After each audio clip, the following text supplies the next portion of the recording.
first edition of Green Scene. It's a programme designed to get you involved in saving our planet. I'm Kate. I'm Moira. And I'm Mark. And we'll focus on worldwide events plus looking at issues that are happening in your very own back garden. In today's programme, we take a look at green organisations and how you can join them. Plus, I'll be showing you how to make your very own recycled clothes. But first, over to Mark. None of us can have failed to be touched by this week's headlines of the unfolding tragedy on the Scottish coast, where thousands of animals have been killed. Here's the latest from the oil disaster. The stricken oil tanker Brer is still being smashed against rocks off the Shetland Islands today as hurricane-force winds continue to hamper rescue efforts. Conservationists now say 80,000 tonnes of crude oil has spilt from the tanker, killing thousands of animals and polluting 35 miles of coastline. Among the casualties so far are 400 birds, 200 seals and up to 100 sea otters. Many dead fish are also being washed up along beaches and rocks, which are coated with brown slicks of toxic scum. Animal experts fear the oil spill could seriously affect wildlife in the area for the next 10 years. And as huge waves continue to slam the ship against rocks today, there were new fears that the giant oil slick could spread to Orkney and Fair Isle, which would mean an agonising death for yet more animals. Nearly £10,000 has already been spent on rescuing animals in the area, and the RSPCA today appealed for more funds to continue their work. And you can help them by making a donation.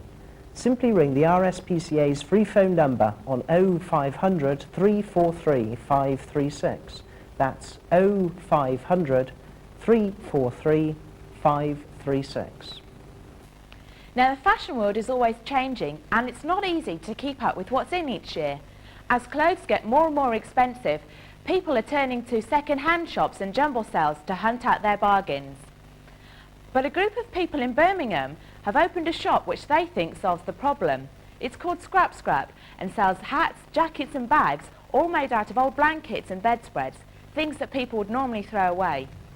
A group of design students at the University of Central England have also come up with a very unusual way of recycling fashion. They use real rubbish, cans, bin liners and newspapers to make fashion such as wedding dresses. They've called their video Trash City.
It's certainly green, but I don't know if I'd want to walk down the high street in some of those things.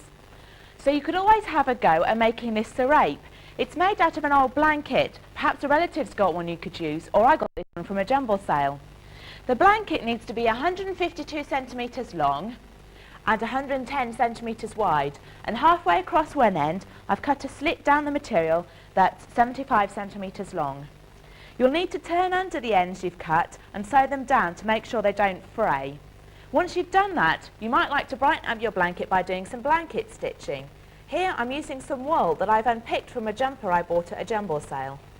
The blanket stitching needs to be done around the whole of the blanket, and so it could take you quite a long time. But as you can see, once it's finished, it looks quite effective. Also, I've used some fabric paints and spray painted a design onto it. The fabric paints are also easy to use. Here I've got some stencils, a moon and a star. All you need is some fabric paint, which you can get at any sort of good craft shop. Paint it on. While you're doing this, once you've finished the painting, you'll need to make sure you fix the fabric paint, usually not using iron. It should say instructions on the bottle. If you don't fix the paint, you will find they run when you go out in the rain, which is a bit of a shame after you've spent so long making the serape. Once you've finished putting your design over the whole of the blanket, it should look something like this, and you'll be able to step out in style for a fraction of the price it will cost you in the high street. What do you think, Kate? That looks great. Now, if you want to make a serape like this, send off a fact sheet at this address. That's Green Scene, Media Department, the University of Central England, UCE, Perry Barr, Birmingham, B42, 2SU. Remember to mark the top of your envelope with Programme 1 and include a stamped, self-addressed envelope about this size so we can send the fact sheets off to you. Now, the Amazon jungle is the world's largest tropical rainforest, but a leading green organisation says it won't survive into the next century. Friends of the Earth predict that by the year 2000, man will have destroyed it all. Described as the greatest forest on Earth, the Amazon jungle covers 2.5 million square miles, an area almost the size of the United States of America. And just as impressive as its size is the hundreds of animals it nurtures, for there are more species in the jungle than anywhere else on Earth. Over millions of years, life forms have evolved to fill every available jungle space. If the latest predictions by Friends of the Earth do come true and the forest disappears within our lifetime, then all these beautiful creatures will become homeless and in grave danger of becoming extinct.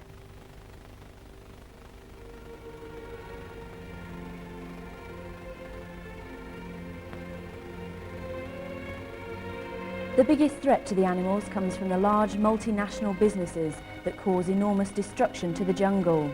There is a plan to build over 100 dams in the Amazon. This means flooding a massive area of forest and leaving thousands of inhabitants without a home.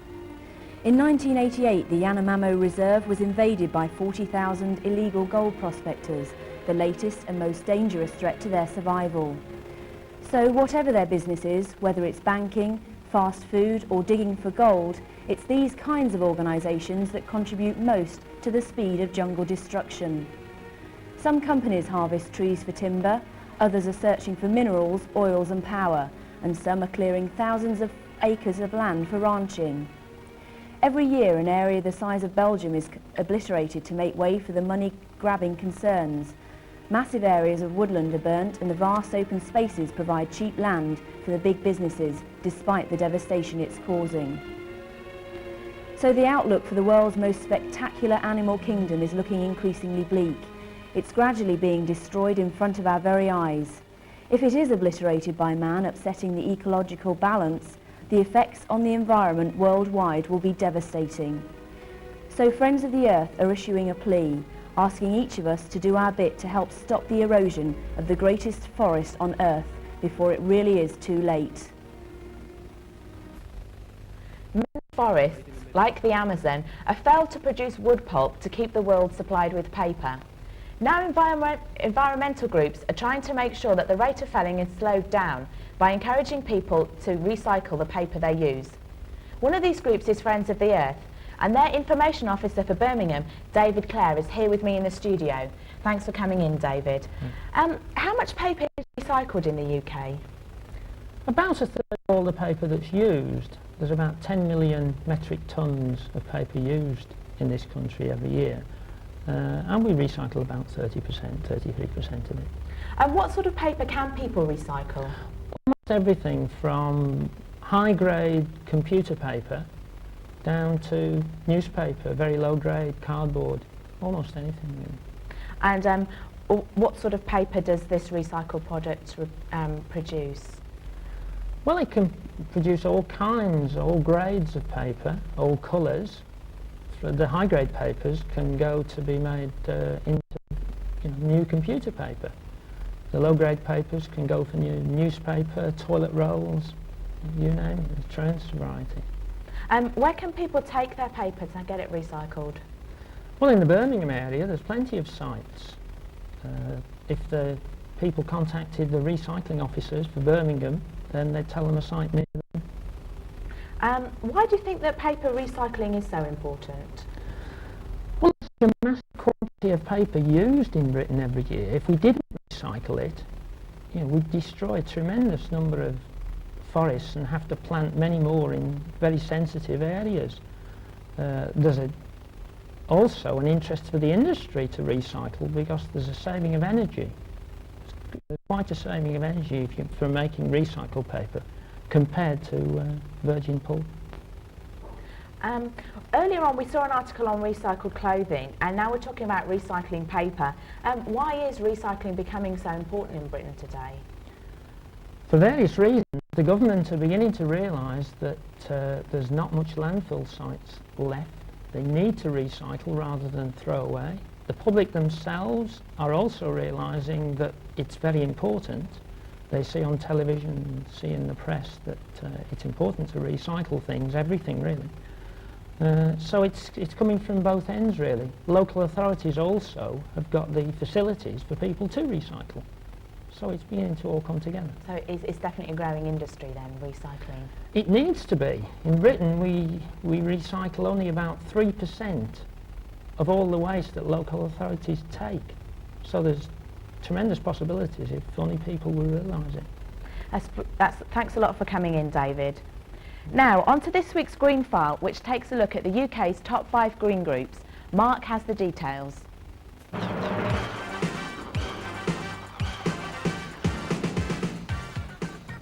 We start at number 5, where for £4 you could become a member of the Watch Trust. You get a quarterly magazine and 3 newsletters each year. At number 4, it's a new entry, the Youth Tag Technology Group, who help third world countries' environments. It costs £5 to join, and you'll get magazines plus useful facts to help you at school. At 3, it's the National Trust, who send you their magazine and special newsletter 3 times a year for £7.50. You'll also get free entry to the Trust's properties. At 2, it's the Worldwide Fund for Nature, where for a £5 you'll receive a welcome letter, badge, youth supplement, plus a quarterly magazine. But it's the RSPCA who clinched the #1 spot in the first Green Scene charts. For just £2.50, you can join one of the world's largest organisations. And just look at what you get. A fascinating magazine 6 times a year, a membership card, certificate, badge, a sticker, plus newsletters as well. And that's not all. By joining the RSPCA, you can also take part in many of the group's sponsors' walks, fundraising events and competitions. But first, here's our competition. How do you fancy winning yourself and your school some fantastic prizes? You could win a year's free membership to this week's top society, the RSPCA, and your school an information pack telling you how to make your own environmental video that features the Midlands Merry Hill Shopping Centre. All you have to do is tell us in which Midland town is the Merry Hill complex. Is it A, Dudley, B, Redditch, or C, Wolverhampton? Simply send your answers to this address: Green Scene, Media Department, UCE, Perry Bar, Birmingham, E42 2SU by January 31st. We hope you've enjoyed the first edition of Green Scene. If you tune in next week, there'll be a feature on council recycling plants. What do they recycle and how do they do it? Plus, I'll be getting wet, putting on my welly boots with the birds at the Wildfowl Trust at Slimbridge in Gloucestershire. And I'll have an exclusive interview with Michael Jackson about his new Heal the World Foundation. So join us next week at the same time. Until then, goodbye. Bye. Bye.